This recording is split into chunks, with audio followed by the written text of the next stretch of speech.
أعوذ بالله من الشيطان الرجيم بسم الله الرحمن الرحيم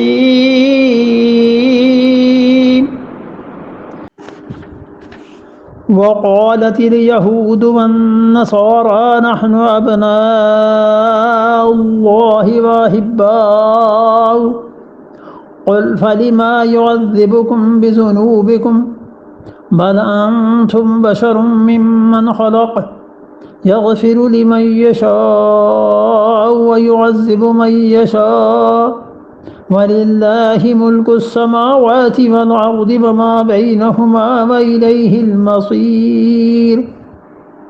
اب دوسرا رد شروع ہوتا ہے وقالت الیہود، اور یہودیوں نے یہ کہا، والنصارى، اور اس کے ساتھ ساتھ کہتے ہیں کون؟ نصارہ بھی۔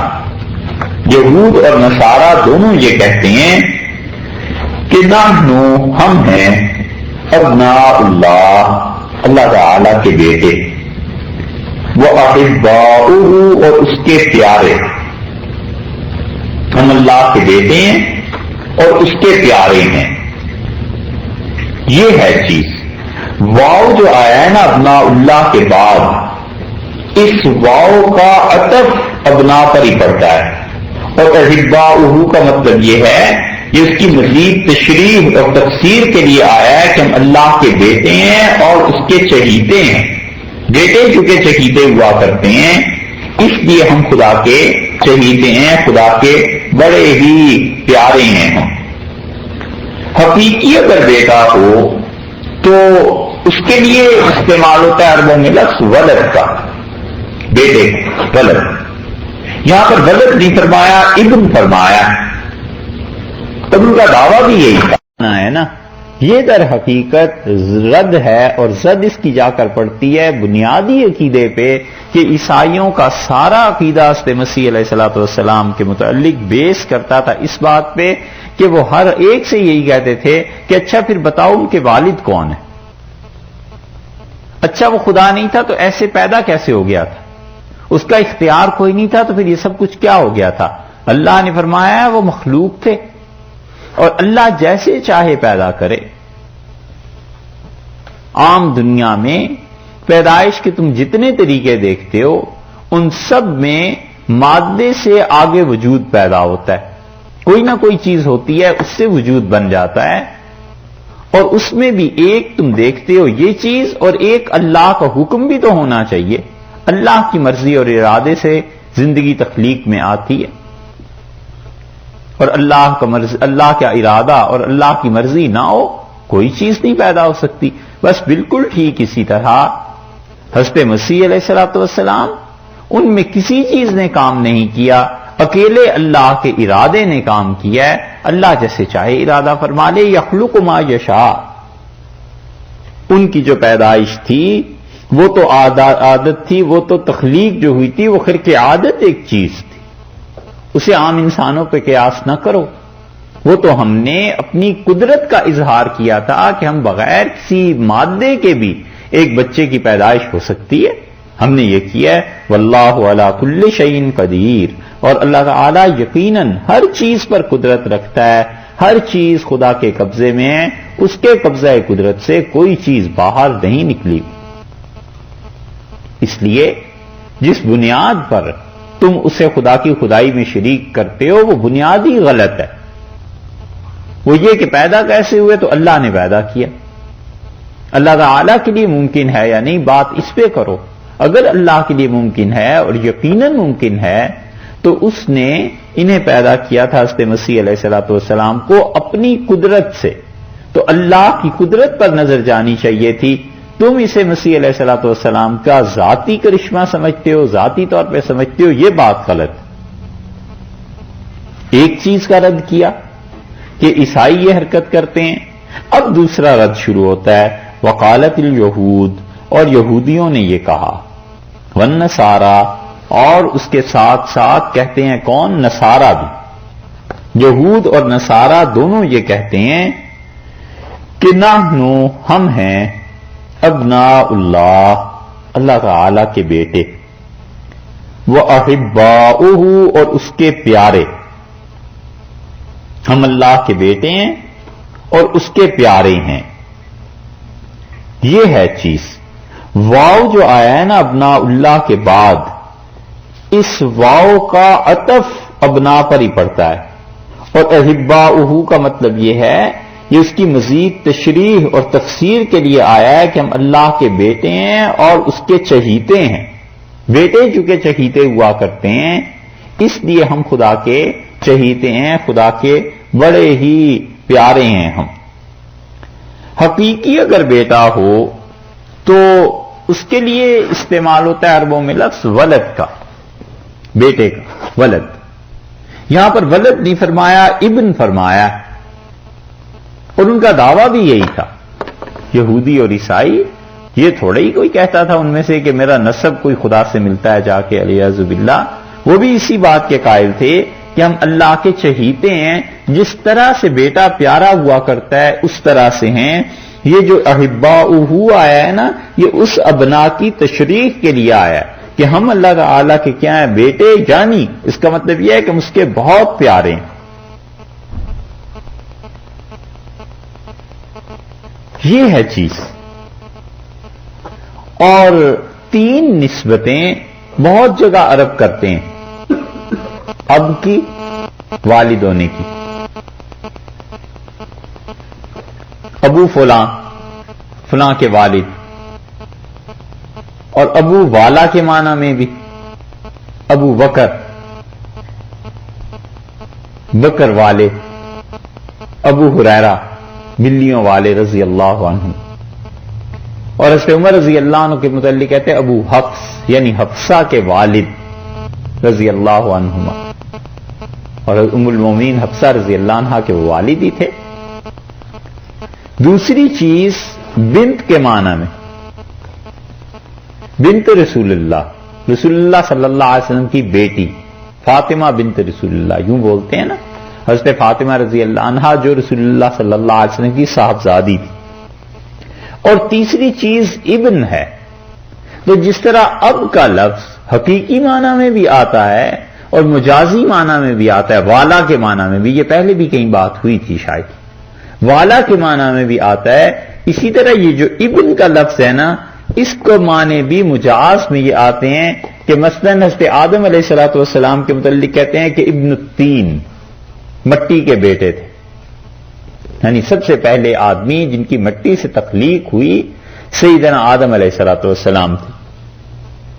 اسی طرح ابن الاقوال، یعنی جو آدمی بہت بولتا ہو، بہت باتیں کرتا ہو، ابن الاقوال. قول کی جمع ہے نا اقوال، اقوال کا بیٹا یعنی بولنے والا، بہت باتونی، باتونی کہیے بلکہ. ابن اللیل،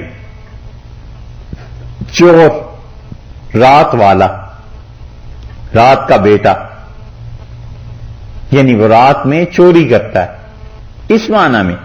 تو ابنا کا مطلب یہ ہوا کہ ہم اللہ والے ہیں، اللہ کے بہت قریبی ہیں، اور اسی کی تشریح آگے کر دی ہے وَأَحِبَّاؤُهُ، اور اس کے ہم کیا ہیں، چہیتے ہیں، محبوب ہیں.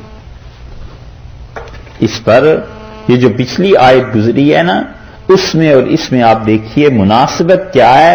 وہاں انہوں نے یہ ثابت کرنا چاہا کہ حضرت مسیح علیہ الصلوۃ والسلام اور ان کی والدہ جو تھیں بس خدا کا حصہ تھی، اور ہم چونکہ ان کو مانتے ہیں، ان کی پرستش کرتے ہیں، تو ہمارا بھی تعلق ان سے ہوا. یہاں انہوں نے کیا کیا، یہودیوں اور عیسائیوں نے اسی بل بوتے پر کہتے ہیں کہ ہم بھی اچھے. یہ ایسے ہی ہے جیسے اپنے مشائخ کی اور اپنے نسب کی حد سے زیادہ ہی تعریف کرنا کہ ہمارے حضرت ایسے تھے، پھر دادا حضرت ایسے تھے، پھر پردادا حضرت ایسے تھے، ہمارے فلاں شیخ ایسے، فلاں شیخ ایسے.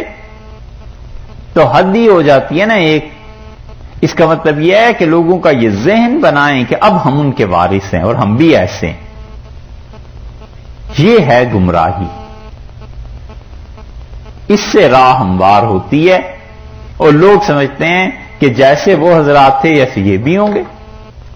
اسی طرح گناہ کی راہ بھی ہموار کرتے ہیں کہ حضرت کے ساتھ یوں ہوا تھا، فلاں حضرت کے ساتھ یوں ہو گیا تھا اور فلاں بزرگ جو تھے ایسے موقعوں پہ لوگ اسے گناہ سمجھ رہے تھے ظاہر میں، لیکن دیکھو حقیقت میں نیکی تھی، تو وہ تو حضرت چلے گئے، قصہ ہوا تھا یا نہیں ہوا تھا، یہ بتانا چاہتے ہیں کہ ہم گناہ بھی کریں، غلط کام بھی کریں، غلط کاریوں کے باوجود ہمارے کاموں کو اچھا رنگ دو، ہمارے کاموں کی کوئی اچھی تعبیر کرتے رہو۔ اس لیے تنقید سے جو آدمی چڑھتا ہے نا، اس کا مطلب ہے کہ اس کے نفس میں بھی کبر باقی ہے۔ ایک ہے اللہ کی بات پہ غصہ آنا، ایک ہے اپنے جی پہ غصہ آنا۔ کوئی آدمی قرآن کریم کی غلط تفسیر بیان کرے، اس پہ غصہ آتا ہے، ٹھیک ہے آنا چاہیے، کیونکہ وہ اللہ کے دین کو بگاڑ رہا ہے، قرآن پاک کو بگاڑ رہا ہے۔ ایک یہ ہے کہ کوئی کہے حضور جو آپ نے تفسیر بیان کیا یہ غلط ہے، اس پہ غصہ آنا جو ہے نا، یہ دلیل ہے اس کی کہ اپنا نفس اس میں شامل ہے، وگرنہ اس پہ غصہ نہیں آنا چاہیے تھا، غور کرنا چاہیے تھا، صحیح طریقہ شرافت کا کہ جو کہہ رہے ہیں یہ صحیح کہہ رہے ہیں، غلط کہہ رہے ہیں، اگر صحیح ہیں تو اپنی تصحیح کر لینی چاہیے تھی، غلط کہہ رہے ہیں تو انہیں بتا دینا چاہیے تھا کہ یہ میرے دلائل ہیں، اس کے باوجود اگر وہ نہیں مانتے تو کوئی جبر تھوڑا ہی ہے، کوئی گناہ تھوڑا ہی ہے اس کے لیے، جب تک کہ دلائل واضح نہ ہو جائے۔ یہ چیز ہے جس کا خدا نے یہاں رد کیا ہے کہ یہ یہودی اور عیسائی، پہلے تو سیدنا مسیح علیہ الصلوۃ والسلام، ان کی والدہ، یہ عیسائی، اور پھر ہوتے ہوتے اپنے پہ آ گئے کہ ہم ایسے اچھے اور ہم ایسے اچھے، ہمارا بھی اللہ سے یہی تعلق ہے۔ اور کبر کبھی کبھی تواضع کے رنگ میں آیا کرتا ہے، اور جو کبر تواضع کے رنگ میں آتا ہے نا، اس کا علاج مشائخ کہتے ہیں بڑا دشوار ہے۔ کبر جب تواضع کے رنگ میں آتا ہے تو پھر اس کا علاج بڑا مشکل ہوتا ہے۔ کبر تواضع کے رنگ میں ایسے آتا ہے کہ جیسے گمراہ لوگ اب بھی مل جائیں گے اپنے مشائخ کی گدیوں اور ان کے سجادوں کے قبضہ نشین، اور بیان کرتا ہے کہ ہمارے حضرت ایسے تھے، ہمارا سلسلہ کیا کہنے، یہ بخشا ہوا ہے، یہ قبرستان ہے، اس کے متعلق فلاں حضرت کو یہ ہوئی تھی کہ یہاں جو بھی دفن ہو جائے گا یہ سارے بخشے ہوئے ہیں۔ اور جو جاہل مرید ہوتے ہیں ان میں سے کوئی کہتا ہے کہ حضرت آپ بھی تو ماشاءاللہ انہی کے وارث ہیں نا، تو وہ کہتا ہے نہیں نہیں ہم گناہگار، ہم کہاں اس قابل، اور دل اندر سے کہتا ہے کہ ہو تم واقعی اس قابل، اور تم تو اپنے شیخ سے بھی بڑھے ہوئے ہو، اور سارے سلسلے کی زیب و زینت بس تم ہی ہو، یہ سجادے اور یہ بندگیاں یہ ساری تمہارے ہی دم سے قائم ہیں۔ یہ جو اندر کہتا ہے نا، اس کا مطلب یہ ہے کہ جو زبان سے کہہ رہا ہے عاجزی کا، تواضع کا، خاکساری کا اور انکساری کا اظہار کر رہا ہے، یہ اس کبر کے باوجود اظہار ہے، یہ ہے کبر جو تواضع کے رنگ میں آتا ہے۔ اور جب کبر تواضع کے رنگ میں آئے نا، پھر اس کا علاج اور دشوار ہو جاتا ہے۔ اس کی ایک اور آسان مثال سمجھو، کسی آدمی پہ اللہ تعالیٰ نے فضل فرمایا، اس نے اچھی گاڑی لے لی، کوئی کہتا ہے صاحب ماشاءاللہ بہت اچھی گاڑی ہے، آپ کے لیے بڑی سوٹیبل تھی، وہ حقیقت میں اس کا دل بھی کہتا ہے اور زبان سے بھی کہتا ہے میرے لیے کہاں سے سوٹیبل تھی یار، شکر اللہ کا اس نے دے دی، اللہ کا انعام ہے، اللہ کی مہربانی ہے، بس اور کیا ہے۔ اور ایک ہے جو زبان سے کہتا ہے کہ بھائی میرے کیا اوقات ہے، اللہ کا شکر ہے، اللہ کا احسان ہے، اور دل اندر سے کہتا ہے کہ یہ تو چھوٹی سی گاڑی ہے، تمہیں تو لینڈ کروزر کے قابل تھے، تم تو بڑی گاڑی کے قابل تھے۔ یہ کبر ہے جو تواضع کے رنگ میں آیا ہے، بس اس کا علاج ہے دشوار، سمجھے؟ یہ ہے چیز جو آ جاتی ہے کہ انہوں نے پہلے حضرت مسیح علیہ الصلوۃ والسلام کے متعلق کہا، جب وہ سیڑھی جم گئی اس پہ خود چڑھ بیٹھے، انہوں نے کہا نحن ابناء اللہ واحباؤہ، ہم اللہ کے بڑے چہیتے، خدا کے بڑے مقرب ہیں، لہذا جیسے تم حضرت کی عزت کرتے تھے اس سے بھی زیادہ ہماری اب عزت کیا کرو، جنت کا سرٹیفکیٹ یہ چیزیں ہم سے لیا کرو. کل اللہ نے فرمایا آپ ان سے کہیے فلیما سو کیوں یعذبکم اللہ تمہیں عذاب دیتا ہے بذنوبکم تمہارے گناہوں کی پاداش میں. اگر تم اتنے ہی اچھے ہو تو اللہ تعالیٰ تمہیں عذاب کیوں دیتا ہے؟ خدا کے ساتھ ان چیزوں کا تعلق اور یہ دعوے یہ سب غلط چیزیں. کبھی آدمی دعویٰ نہ کرے اور ڈرتا رہے صاحب اللہ سے، ڈرتا رہے.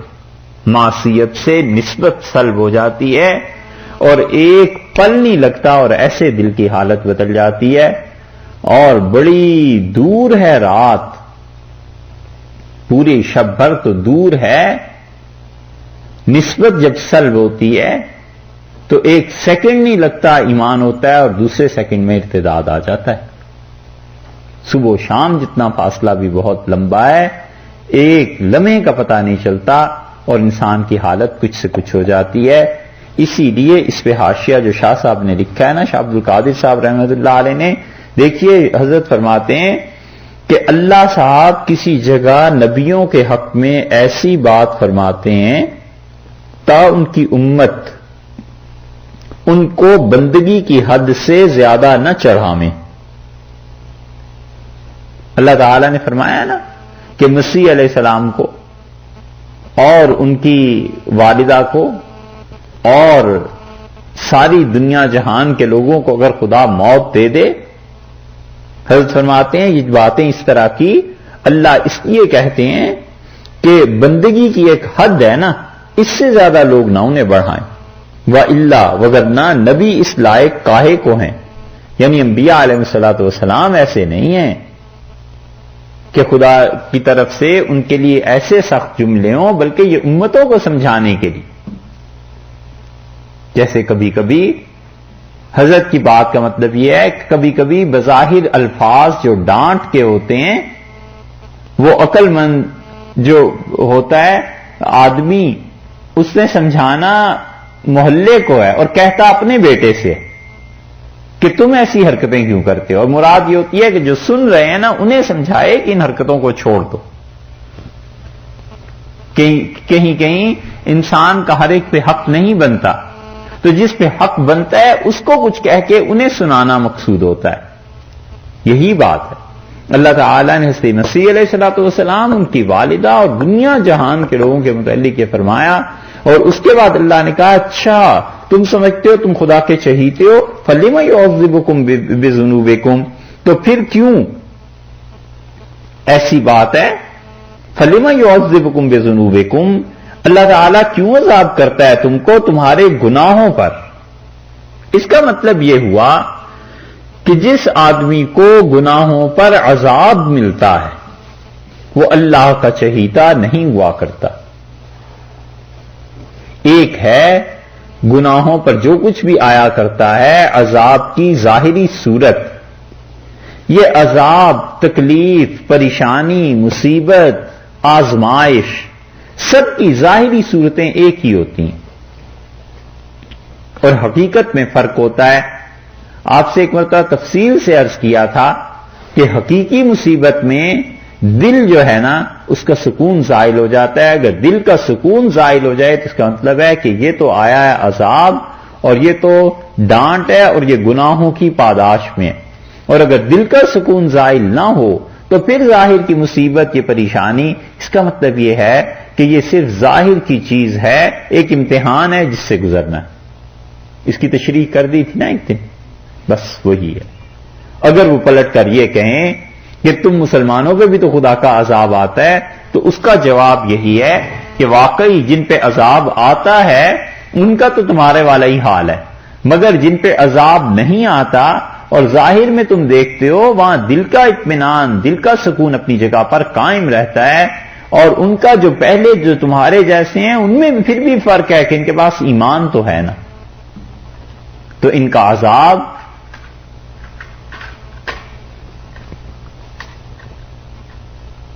سو جس کے پاس ایمان ہے اس کا عذاب اس کے گناہوں کو کم کر دے گا، یا تو سرے سے ایمان ہی نہیں ہے. اس لیے ارشاد فرمایا کہ یعذبکم بذنوبکم. پھر ان سے کہیے کہ اللہ تعالیٰ تمہارے گناہوں کی پاداش میں تمہیں عذاب کیوں دے دیتا ہے، معاف کیوں نہیں فرما دیتے؟ معافی بھی تو ہو جانی چاہیے. اور یہی بات ہے کہ اللہ تعالیٰ معاف بھی کر دیتے ہیں، مگر جتنا قرب خدا کا بڑھتا چلا جائے اتنا گناہوں سے اپنی حفاظت کرنی چاہیے. ولنتم، حقیقت یہ ہے، صحیح بات یہ ہے، بل کوئی نہیں. یہ جو تم کہتے ہو اس کی نفی ہو گئی کہ کچھ نہیں ہے، کوئی ابناء اللہ اور احبا نہیں ہو تم، کچھ نہیں ہے. انتم بشرن، تم بھی ایک انسان ہو، ممن خلق، جس کی پیدائش کی گئی ہے، جو پیدا کیا گیا ہے. جیسے انسان پیدا کیے گئے ہیں تم بھی ویسے ہی پیدا کیے گئے. اس میں صاف رد ہے ان لوگوں کا جو معصیت پر ہوں، گناہ پر ہوں، اور اس کے باوجود وہ کہتے رہیں کہ ہم اللہ کے بڑے قریب ہیں. سمجھے؟ معصیت کے باوجود جو آدمی کہتا ہے نا کہ میری نسبت خدا سے منقطع نہیں ہوتی اور ہماری نسبتیں قائم ہیں، یہ اس آیت کریمہ میں صاف پتہ چلتا ہے کہ اللہ سے اس کی نسبت قائم نہیں رہتی. اور یہ جو نسبت خدا سے قائم ہوا کرتی ہے، بڑے بڑے مشائخ، بڑے بڑے اولیاء اللہ اور بڑے بڑے اللہ والے، معصیت اور گناہ اتنی شدید ہوا ہے کہ یہ جب چلتی ہے تو ان کی مقبولیت اور ان کی نسبت کے چراغ بجھ جاتے ہیں. اس لیے کبھی بھی گناہ میں نہ پڑے. یہ گناہ اتنی خطرناک چیز ہے کہ اللہ کی عبادت کی لذت بھی جاتی رہتی ہے اور آدمی خدا کی نسبت سے محروم ہو جاتا ہے. اللہ جانے کیسی نسبتیں ہوتی ہیں لوگوں کی کہ سارے گناہ بھی جاری ہیں، اس کے باوجود اس بات کا دعویٰ ہے کہ ہماری نسبت خدا سے قائم ہے. یہ استدراج ہے صاحب، یہ نسبت نہیں ہے اللہ سے. یہ خدا نے ڈھیل دے رکھی ہے اور کسی دن گرفت ہو جائے. اور کتنے ہی ایسے جو اپنے مشائخ سے بیعت ہوتے ہیں اور پھر ان کے ساتھ لڑائی جھگڑا جوتم پیزار یہ ساری چیزیں جاری ہیں، یہ بھی ہیں، اور اس کے ساتھ ساتھ پھر اللہ سے تعلق اور وہ نسبتیں بھی قائم ہیں. یہ کون سا تصوف ہے بھئی؟ اور یہ کون سی شیخ اور مرید کا تعلق ہے؟ شیخ تحمل بھی کرے تو مرید سے نسبت سلب ہو جاتی ہے، اور کبھی کبھی اس کا ظہور بڑے عرصے کے بعد ہوتا ہے. اس لیے یہ اللہ کے معاملے میں لاپرواہیاں اور خدا کے ساتھ تعلق کے باوجود معصیتیں اور گناہ یہ کوئی چھوٹی سی چیزیں نہیں ہیں، یہ بہت بڑی چیزیں ہیں. اور کبھی کبھی آدمی کی نسبت ایک لمحے میں غائب ہو جاتی ہے اور وہ یہی سمجھتا رہتا ہے کہ میں تو خدا کے مقبولوں میں سے ہوں. اللہ نے فرمایا ہے بل انتم بشر ممن خلق، تم تو محض بشر ہو، انسان ہو جسے خدا نے پیدا کیا. اپنے آپ کو دائرے میں رکھو، جس طرح اور اللہ کی مخلوق ہے تم بھی اسی طرح کی مخلوق ہو. کیوں یہ دعویٰ کرتے ہو کہ ابناء اللہ و احبا؟ یہ دعویٰ جو ہے نا یہ ہے مصیبت. کبھی دعویٰ نہ کرے. اتنا یقین ہو جائے اپنے نیک اور اچھا ہونے کا جتنا سورج کا یقین چڑھنے کا ہوتا ہے، اور جیسے اب رات کی تاریکی کا یقین ہے، تو بھی چپ رہے، زبان سے نہ بولے. ہمیشہ یاد رکھیے اس بات کو، آزمائش جو ہے نا یہ زبان کے ساتھ لپٹی بھی. بس جو بولا اس کی آزمائش شروع ہو جائے گی. بولے ہی نہ، چپ رہے. اول تو اللہ کا واقعی بندہ ہو تو اسے یقین ہی کیوں ہو کہ میں اتنا اچھا ہو گیا ہوں، ڈرتا رہے خدا سے. اور اگر فرض کر لو شواہد آثار سارے اس بات کے ہو جائیں اور دنیا میں بیٹھ کے جنت میں اپنے خیمے دیکھنے لگے اور فرشتے آ کے بھی مسافر کرنے لگے نا، ان سب چیزوں پر کبھی نظر نہ رکھے. نظر اس پہ رہے کہ موت کس حالت میں آئے گی اور کبھی بھی یہ ساری چیزیں چھن سکتی ہیں، اور موت اگر کفر پہ ہو گئی تو پھر کیا ہوگا؟ یہ چیز دیکھتا رہے اور سوچتا رہے، اور جہاں دعویٰ کیا پکڑا گیا، جہاں بات کی بس اس کو آزمائیں گے کہ تم نے یہ دعویٰ کیا تھا، لہذا اب آزمائش میں آ جاتا ہے۔ ایک بزرگ تھے اور تابعین میں سے تھے، اللہ کی محبت کا ایسا غلبہ تھا کہ انہوں نے کہہ دیا پروردگار میں تیرا دوست ہوں اور اللہ مجھے تجھ سے محبت ہے، اور جیسے چاہے میرا امتحان لے لے۔ محدثین کہتے ہیں کہ کچھ دن کے بعد پیشاب کی تکلیف شروع ہو گئی اور پیشاب بند ہو گیا۔ 2 دن 3 دن پیشاب بند رہا تو چیخنے لگے، اور حکیموں کے پاس کس کس کے پاس گئے اور کہا میرا علاج کرو، اور 3 دن رات نہ سونا نہ کچھ، آخر جھپکی سی آئی تو تھے تو اللہ کے واقعی اچھے بندے، بڑا مقام تھا ان کا، تو دیکھا جھپکی میں ایک فرشتے نے کہا کہ یہ جو تم نے کہا تھا نا کہ اللہ کے دوست اور اللہ جیسے چاہے امتحان لے لے، یہ امتحان ہوا ہے تمہارا، بس ہار گئے۔ انہوں نے کہا مجھے بتاؤ جان کیسے چھٹے؟ اس نے کہا علیک بالمکاتیب، یہ جو مدرسے ہیں ان میں چلے جاؤ اور بچوں سے دعا کراؤ۔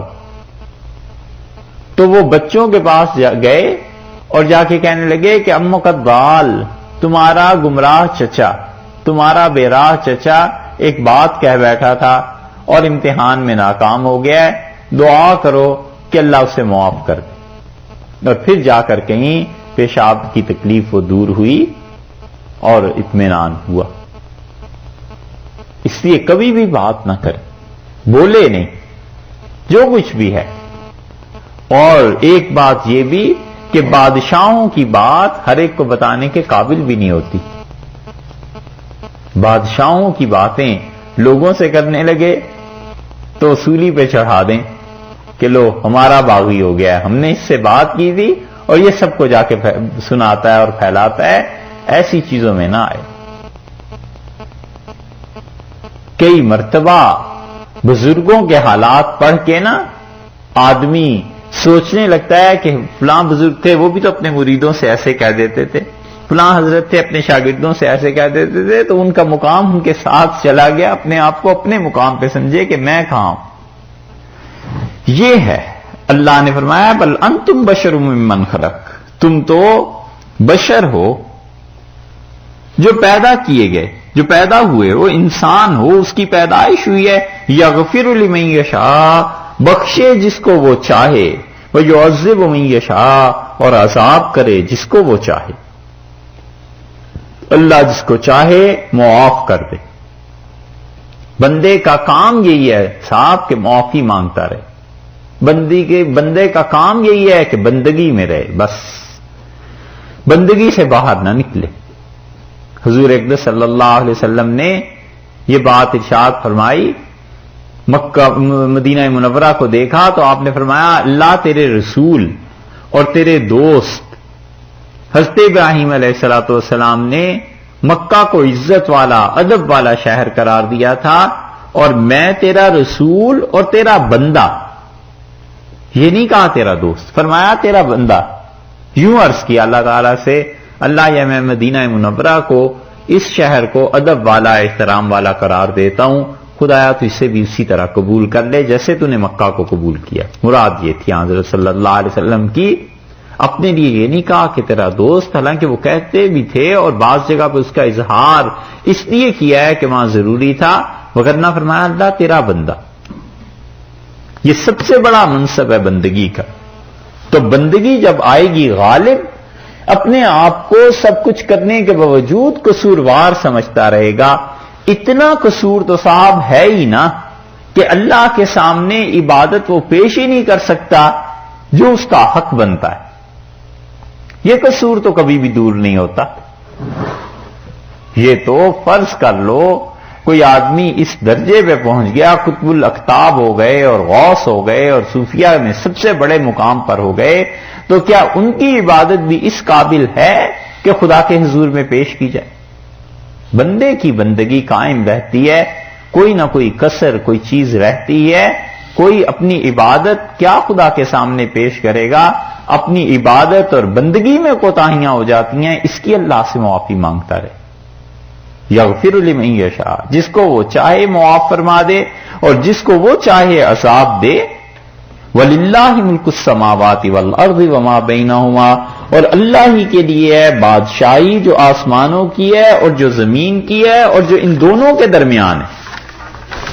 اسی آیت کو آپ پیچھے دیکھیں گے تو وہاں بھی یہی فرمایا ہے وَلِلَّهِ مُلْكُ السَّمَاوَاتِ وَالْأَرْضِ وَمَا بَيْنَهُمَا. حضرت مسیح علیہ الصلوۃ والسلام اور ان کی والدہ اور ساری دنیا کے لوگوں کے بعد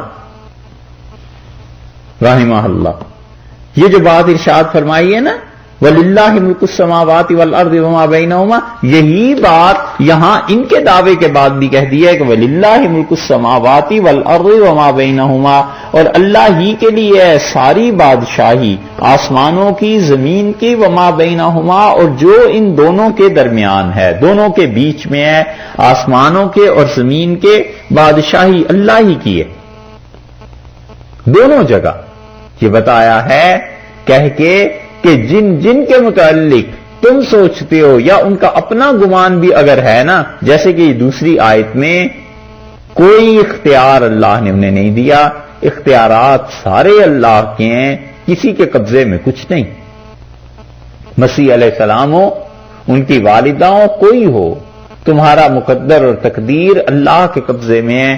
نفع اور نقصان کا مالک وہ ہے، کوئی بھی نہیں، کیونکہ حکومت اس کی ہے.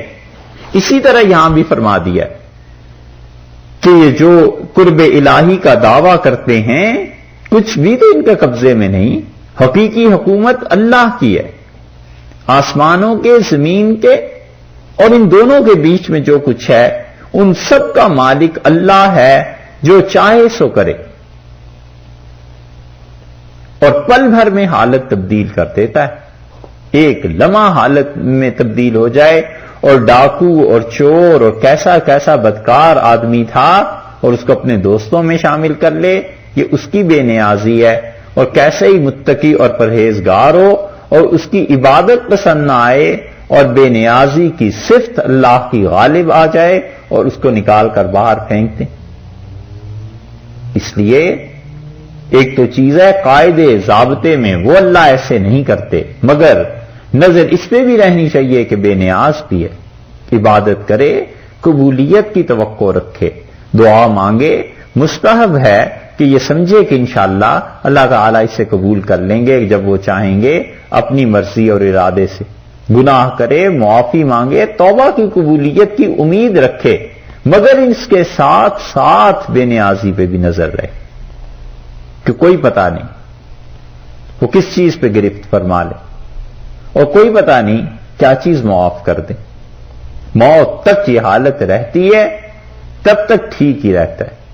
اس کے بعد موت کے پھر پیچھے پوری دنیا سے جو مرضی کہتی رہے، سارے مل کے کافر قرار دیں اور سارے مل کے اس کی ولایت کے قائل ہو جائیں تو اسے کیا فرق پڑنا ہے؟ اس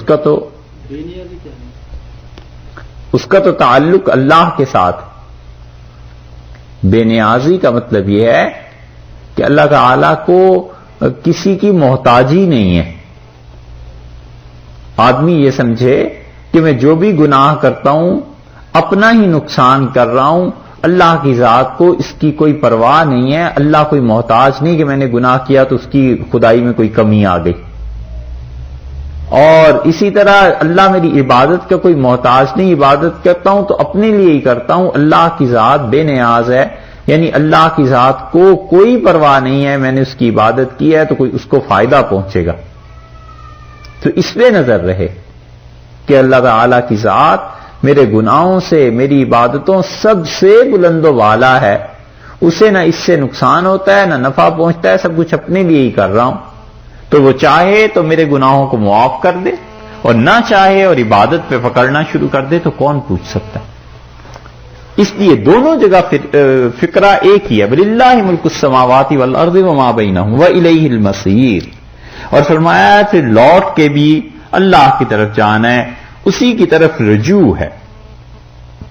مسیر کا اصل ترجمہ اگر کریں گے تو ہوگا رجوع، واپس جانا. تو واپس اللہ ہی کی طرف جانا ہے ہر حال میں، دنیا میں بھی آخرت میں بھی۔ تو جب اس کے پاس جانا ہے تو اختیارات تو اس کے ہیں، اس کے سامنے کس کی پیش ہوتی ہے؟